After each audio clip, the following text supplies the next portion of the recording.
शुरुआत करते हैं बुलेटिन की। खबर हरिद्वार से है, जहां बीजेपी के पक्ष में आए चुनाव परिणाम को लेकर लोगों में खुशी देखने को मिल रही है। इन परिणामों के बाद आपको बता दें, 2024 लोकसभा चुनाव से पहले भारतीय जनता पार्टी के लिए पूरे देश में माहौल बन रहा है। चुनाव परिणाम के बाद हरिद्वार सांसद रमेश पोखरियाल निशंक ने इस जीत को प्रधानमंत्री नरेंद्र मोदी की नीतियों की जीत बताया और कहा कि जो देश में बेईमान और भ्रष्टाचारी लोग हैं, उन्हें सलाखों के पीछे भेजने का काम सरकार कर रही है। सांसद रमेश पोखरियाल निशंक का कहना है कि भारतीय जनता पार्टी की देश में लगातार जीत हो रही है। यह इस बात का परिणाम है कि देश के लोगों को भारतीय जनता पार्टी पर भरोसा है। वहीं प्रधानमंत्री नरेंद्र मोदी के नेतृत्व में जिस तरह से कार्य किए जा रहे हैं, उसे एक तरफा पूरे देश में बीजेपी के पक्ष में माहौल बन रहा है। जो बेईमान और भ्रष्टाचारी हैं, उन्हें सलाखों के पीछे भेजा जा रहा है।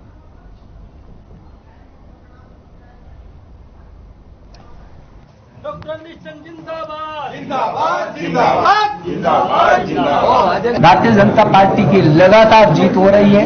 ये इस बात का प्रमाण है कि भारतीय जनता पार्टी जो दुनिया की सबसे बड़ी पार्टी है, पूरे देश को इस पार्टी पर भरोसा है और नरेंद्र मोदी जी की यशस्वी नेतृत्व पर जो इन 8-9 सालों में काम हुआ है, बच्चा भी महसूस करता है और इसलिए एक तरफा भारतीय जनता पार्टी के पक्ष में वातावरण बन रहा है। जो बेईमान है, भ्रष्टाचारी है, उनको जेल के शिकंजों में डाला जा रहा है, चाहे किसी भी प्रकार का कोई अपराधी।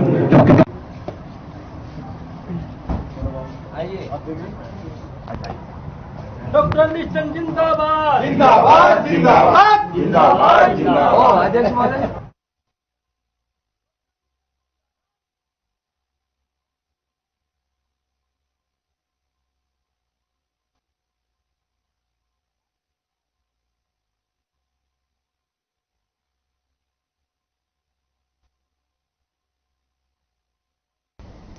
वहीं नारायण बगड़ विकासखंड में राष्ट्रीय ग्राम स्वराज अभियान के तहत पंचायत प्रतिनिधियों का 2 दिवसीय प्रशिक्षण संपन्न हुआ। प्रशिक्षण में बड़ी संख्या में त्रिसत्रीय पंचायत प्रतिनिधि मौजूद रहे। गुरुवार को शुरू हुए प्रशिक्षण में नारायण बगड़ विकासखंड के सभागार में हिमालय पर्वतीय विकास समिति के मास्टर ट्रेनरों ने राष्ट्रीय ग्राम स्वराज अभियान के तहत ठोस अपशिष्ट प्रबंधन, स्वयं के राजस्व स्रोत और पंचायत ऑडिट, साथ ही जलापूर्ति, डिजिटल साक्षरता और ई गवर्नेंस पर 2 दिवसीय प्रशिक्षण शिविर का आयोजन हुआ था, जिसमें जनप्रतिनिधियों ने सवाल जवाब भी किए। इस दौरान विभिन्न ग्राम पंचायतों के प्रधान, पंचायत सदस्य और वार्ड सदस्य भी मौजूद रहे।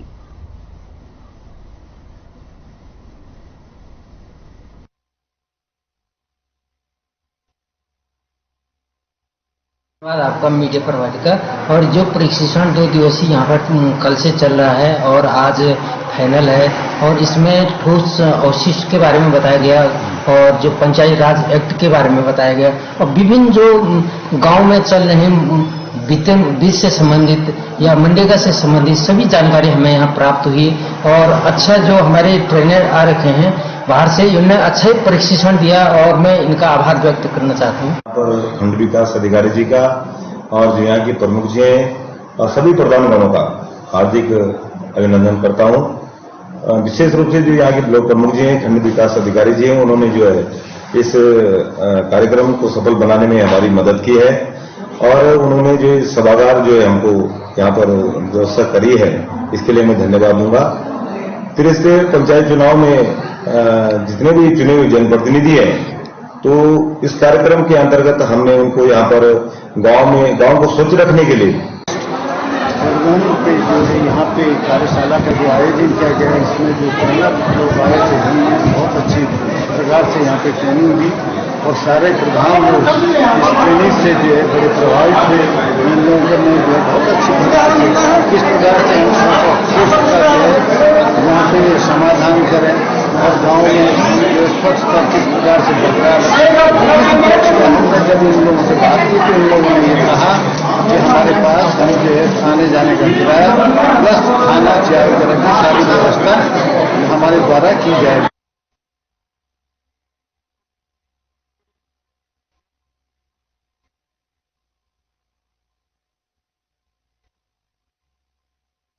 वहीं उत्तराखंड लोक सेवा आयोग के जेई परीक्षा का पेपर लीक होने के बाद एसआईटी की कार्रवाई जारी है। इस मामले में फरार चल रहे 25,000 के इनामी पूर्व बीजेपी नेता संजय धारीवाल की जल्द की ही कुर्की हो सकती है। फिलहाल एसआईटी ने संजय धारीवाल के घर कुर्की का नोटिस चस्पा किया और उसकी मुनादी भी कराई। इसके साथ ही लेखपाल भर्ती प्रकरण में भी एसआईटी ने लोक सेवा आयोग के पूर्व अनुभाग अधिकारी संजीव चतुर्वेदी को रिमांड पर लेकर उनसे पूछताछ की और यूपी के बलिया से बैंक लॉकर में छिपाए गए 22 लाख की ज्वेलरी भी बरामद की है।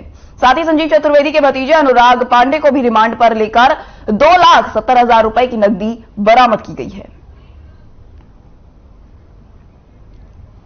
एसआईटी हरिद्वार द्वारा 2 विवेचनाएं उत्तराखंड पब्लिक सर्विस कमीशन की परीक्षाओं के संबंधित की जा रही है, जिसमें एक एजेई की परीक्षा है और दूसरी पटवारी भर्ती परीक्षा से संबंधित है, जिसमें पूर्व में काफी सारे अभियुक्तों को गिरफ्तार किया गया था। और जो जानकारी मिली थी, इसके बाद पुलिस कस्टडी रिमांड पर संजीव चतुर्वेदी जो अनुभाग अधिकारी थे उनको रिमांड पर लेकर इसमें कुछ बरामदगी करानी थी। कुछ अवैध संपत्ति की बात पता चली थी, जो इन्वेस्टमेंट को उनको पैसे मिले थे। इस संबंध में टीम बलिया गई थी, वहां पर लॉकर से करीब 22 लाख की ज्वेलरी बरामद हुई है। चूंकि भारी मात्रा में ज्वेलरी थी, वो किस सोर्स से आई थी, इस परीक्षाओं को लेके पैसे के माध्यम से तो नहीं पहुंची। सबको देखते हुए इन्वेस्टिगेशन में जो साक्ष्य है तो उस पर यह कार्रवाई की गई। वहीं अगली खबर हरिद्वार से है, जहां गैस सिलेंडर के दाम बढ़ने पर विपक्षी पार्टियां बीजेपी सरकार को घेर रही हैं। आपको बता दें, महंगाई को मुद्दा बनाकर कई जगहों पर विरोध प्रदर्शन किया जा रहा है। साथ ही हरिद्वार के चंद्राचार्य चौक पर इकट्ठा हुए आम आदमी पार्टी के कार्यकर्ताओं ने केंद्र सरकार के खिलाफ जमकर नारेबाजी की। गैस सिलेंडर लेकर प्रदर्शन करने पहुंचे आप कार्यकर्ताओं ने कहा कि आम जनता महंगाई से त्रस्त है, सरकार को सिलेंडर के दाम कम कर लोगों को राहत देनी चाहिए।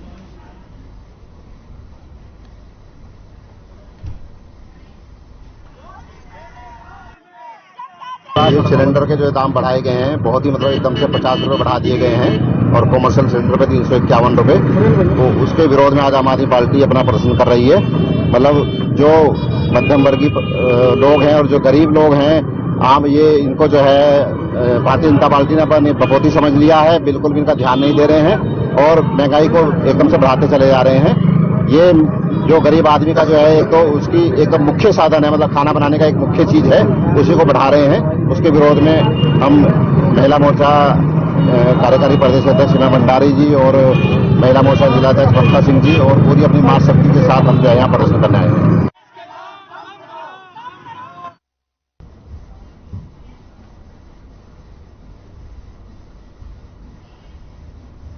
वहीं हरिद्वार के सिडकुल थाना क्षेत्र में अवैध कार्यों और अपराधियों के विरुद्ध हरिद्वार पुलिस टीम के द्वारा लगातार कार्रवाई की जा रही है, जिसके तहत सिडकुल पुलिस ने कार्रवाई करते हुए 4 अपराधियों को गिरफ्तार किया है, जिसमें से एक अभियुक्त के पास सट्टा सामग्री और नकदी भी बरामद की गई है।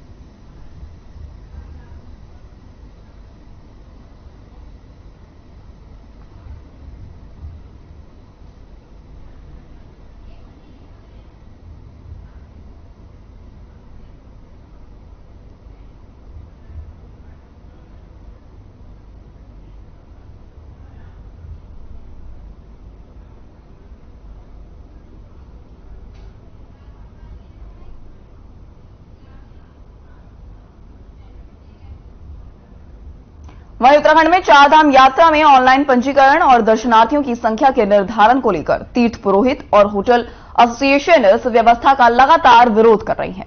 वहीं इसको लेकर महाराज ने एक बार फिर से साफ किया है कि यह व्यवस्था कायम रहेगी। बताया जा रहा है इसलिए यह व्यवस्था बनाई गई है ताकि मंदिरों में अव्यवस्था ना फैले और जिन श्रद्धालुओं के साथ हादसा होता है उनको तत्काल चिन्हित किया जा सके। मंत्री सतपाल महाराज ने यह भी बताया कि इस बार 4 धाम यात्रा में रिकॉर्ड संख्या के संकेत मिल रहे हैं। कहा कि गढ़वाल मंडल विकास निगम के पास ही अभी तक 1,88,000 तक के लोगों की, जबकि 1,44,462 यात्री ऑनलाइन पंजीकरण करा चुके हैं। वहीं मंत्री सतपाल महाराज ने यह भी कहा कि केदारनाथ के लिए 69,588, जबकि बद्रीनाथ धाम के लिए 60,904 लोग रजिस्ट्रेशन करा चुके हैं।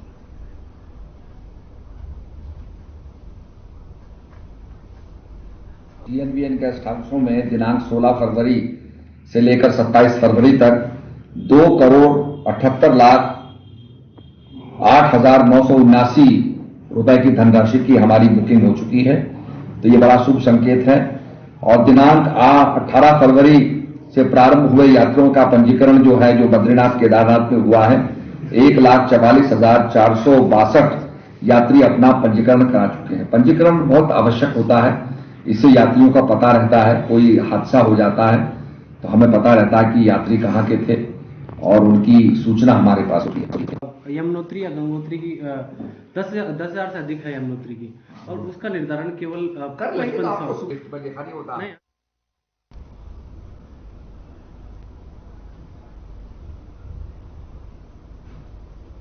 वहीं चारधाम यात्रा को लेकर इस बार स्वास्थ्य व्यवस्थाओं को बेहतर करने का दावा स्वास्थ्य मंत्री डॉक्टर धन सिंह रावत कर रही हैं। स्वास्थ्य मंत्री धन सिंह रावत की माने तो इस बार हेली एम्बुलेंस सेवा शुरू होने से यात्रा के दौरान मरीजों को समय रहते उपचार दिया जा सकता है। स्वास्थ्य मंत्री डॉक्टर धन सिंह रावत ने यह भी कहा कि चारधाम यात्रा के दौरान इस बार मार्गों पर मेडिकल कॉलेजों की फैकल्टी को भी तैनात किया जाएगा, जिससे ज्यादा से ज्यादा स्वास्थ्य सेवाएं यात्रा के दौरान उपलब्ध हो सके।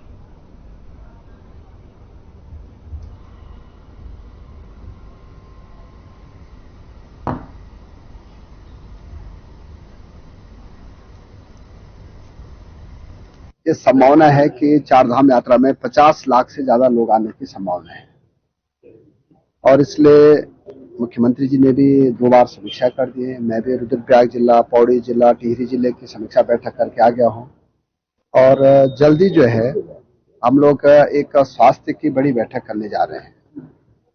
इस बार ये सोचा जा रहा है कि भाई कोई भी यात्री स्वास्थ्य के क्षेत्र में किसी को कोई दिक्कत न आए, और जो प्रस्ताव हमने भारत सरकार को दिया था हम कि एयर एम्बुलेंस सेवा हमको दी जाए, भारत सरकार ने उसको भी स्वीकार कर दिया है।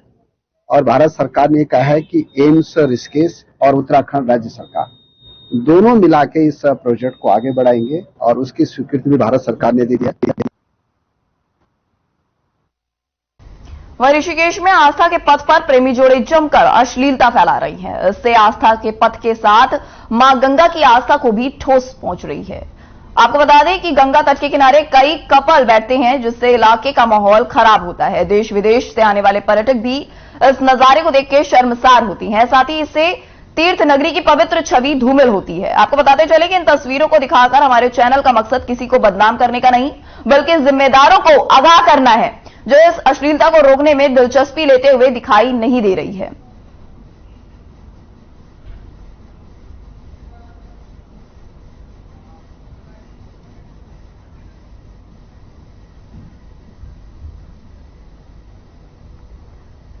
बता दें, खबर ऋषिकेश से सामने आ रही है, जहां पर आस्था के पथ पर अश्लीलता की तस्वीरें सामने आई है। हालांकि हमारे चैनल का मकसद किसी को बदनाम करना नहीं है, लेकिन लोगों को आगाह करना है। इसी के साथ आपको बता दें, जिम्मेदार अधिकारी भी इस पूरे मामले को लेकर संज्ञान नहीं ले रही है। वहीं आस्था के पथ की आस्था भी इस पूरे दृश्य के बाद तार तार हो गई है।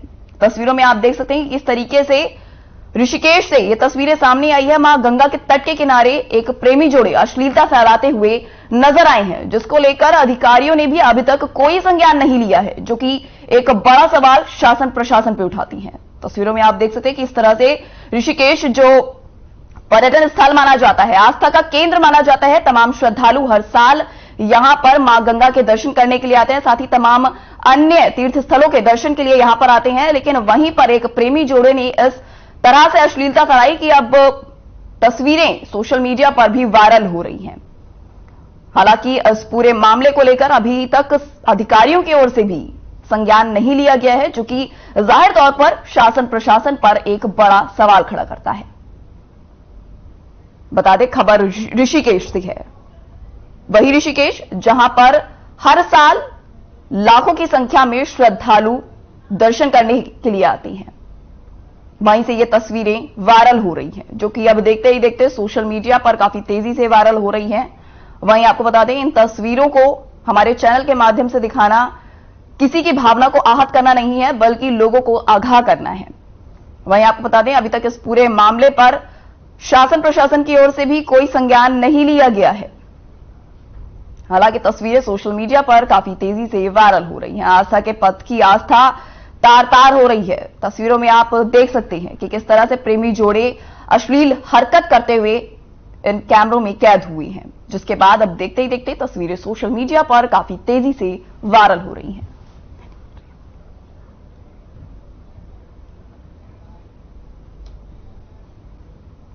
अगली खबर रुद्रपुर से है, जहां सड़क मार्ग से रुद्रपुर पहुंचे महाराष्ट्र के पूर्व गवर्नर और उत्तराखंड के पूर्व मुख्यमंत्री भगत सिंह कोश्यारी रामपुर बॉर्डर पर बड़ी संख्या में बीजेपी कार्यकर्ताओं ने फूलमालाओं के साथ उनका स्वागत करते हुए नजर आई। उनको काफिले के साथ लेकर कार्यक्रम स्थल गिल रिसोर्ट लेकर वो पहुंची, जहां बड़ी संख्या में कार्यकर्ता मौजूद रही। वहीं स्वागत करने वाली की लंबी कतार भी यहां पर देखने को मिली। बता दें, कोश्यारी ने कार्यकर्ताओं को संबोधित करते हुए कहा कि राजनीतिक जीवन की लंबी यात्रा के बाद उत्तराखंड में समाज की सेवा को करते हुए मजबूत बनाना है। वहीं समाज को बुराई दूर करते हुए सबको जोड़ने का कार्य करना है। समाज की बुराई को दूर करते हुए देश के हित में एकजुट होकर कार्य करना है।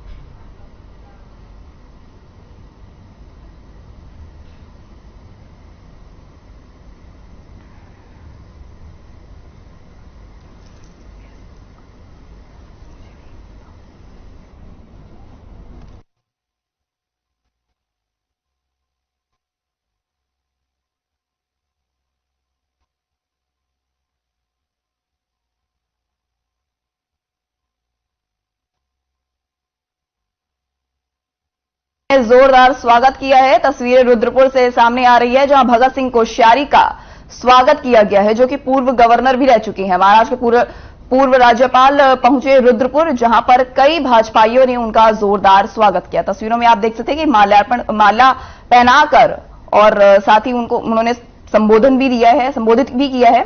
वहीं महाराष्ट्र के पूर्व राज्यपाल रुद्रपुर पहुंचे हैं, जहां भाजपा के कई कार्यकर्ताओं ने, कई नेताओं ने मिलकर उनका जोरदार स्वागत किया। इस दौरान आपको बता दें, जनता को भी संबोधित किया गया।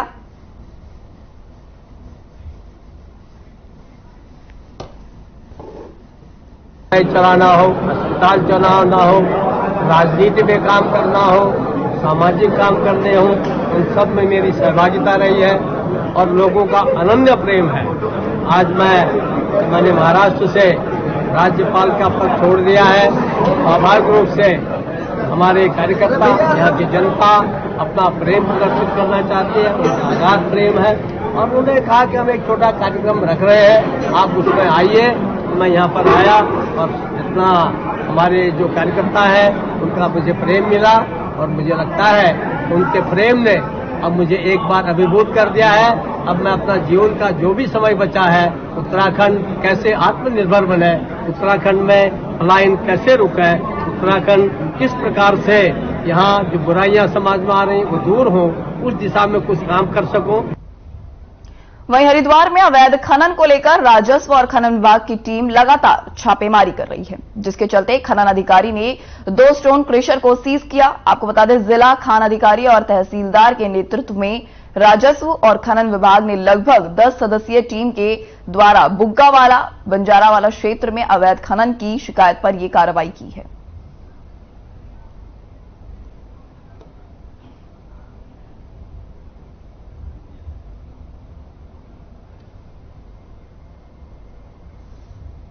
आपको बता दें, खबर हरिद्वार से है, जहां पर अवैध खनन को लेकर लगातार प्रशासन की कार्रवाई जारी है। इसको लेकर आपको बता दें, खबर हरिद्वार से सामने आ रही है, जहां 2 स्टोन क्रशर को भी सीज किया गया है। वहीं शिकायत पर बताया जा रहा है कि सूत्रों के हवालों से यह शिकायत मिली थी कि यहां पर अवैध खनन किया जा रहा है, जिसको लेकर प्रशासन अलर्ट मोड में आ गया और देखते ही देखते प्रशासन ने अवैध खनन पर नकेल कसते हुए 2 स्टोन क्रशर को सीज किया है।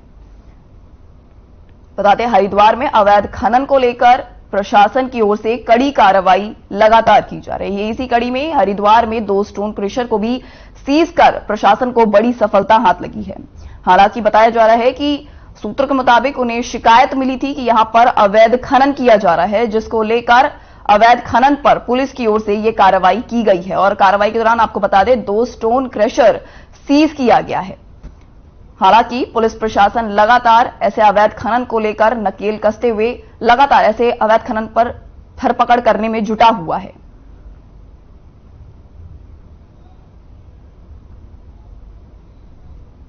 केंद्रीय सड़क निधि से लक्सर क्षेत्र के भोगपुर रायसी राज्य मार्ग संख्या 67 और 21 किलोमीटर सड़क के चौड़ीकरण 1 साल पहले शुरू करवाया गया था, लेकिन कंकर खाता और खानपुर के ग्रामीणों ने आपत्ति जताते हुए निर्माण कार्य को रुकवा दिया था, जिसके बाद लोक निर्माण विभाग के अधिशासी अभियंता आर.के. टमटा ने जिलाधिकारी और मुख्य विकास अधिकारी से शिकायत की और कार्यस्थल पर पुलिस बल और पीएसी उपलब्ध कराने की मांग भी की ताकि सड़क निर्माण कार्य को समय रहते ही पूरा किया जा सके। इसे गंभीरता से लेते हुए प्रशासन ने मौके पर पुलिस बल भेजकर निर्माण कार्य शुरू करा दिया है। इस दौरान एसडीएम ने यह भी बताया कि वर्तमान में भोगपुर से सड़क निर्माण कार्य शुरू करा दिया गया है। यदि किसी ने निर्माण कार्य को रोका तो उसके खिलाफ कानूनन तौर पर सख्त से सख्त कार्रवाई की जाएगी।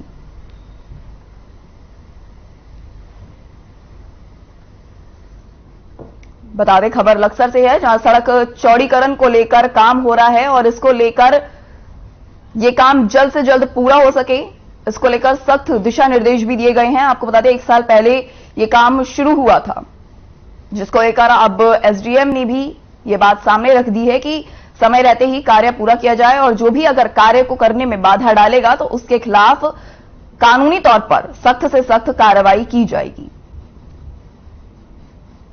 आपको बता दें खबर लक्सर से सामने आ रही है, जहां सड़क चौड़ीकरण को लेकर यह पूरा कार्य किया जा रहा है। लगभग 1 साल से इस कार्य को किया जा रहा है, लेकिन अभी तक इस कार्य के पूरा नहीं होने पर अब एसडीएम की ओर से भी उनकी प्रतिक्रिया सामने आई है। उन्होंने साफ तौर पर यह निर्देश दिए कि अगर कार्य को करने में किसी भी तरह की कोई भी बाधा अगर डालता है तो उसके खिलाफ सख्त कानूनन कार्रवाई की जाएगी। आपको बता दें सड़क चौड़ीकरण का यह कार्य इसलिए किया जा रहा है ताकि सड़क व्यवस्था दुरुस्त की जा सके। वहीं आपको बता दें लक्सर से पिछले कई दिनों से लोग लगातार ही गुहार लगा रहे थे कि सड़क व्यवस्था दुरुस्त ना होने की वजह से यहां पर एक्सीडेंट जैसी घटनाओं का खतरा बना रहता था, जिसको लेकर सड़क चौड़ीकरण को लेकर लगातार ये कार्य निरंतर किया जा रहा है।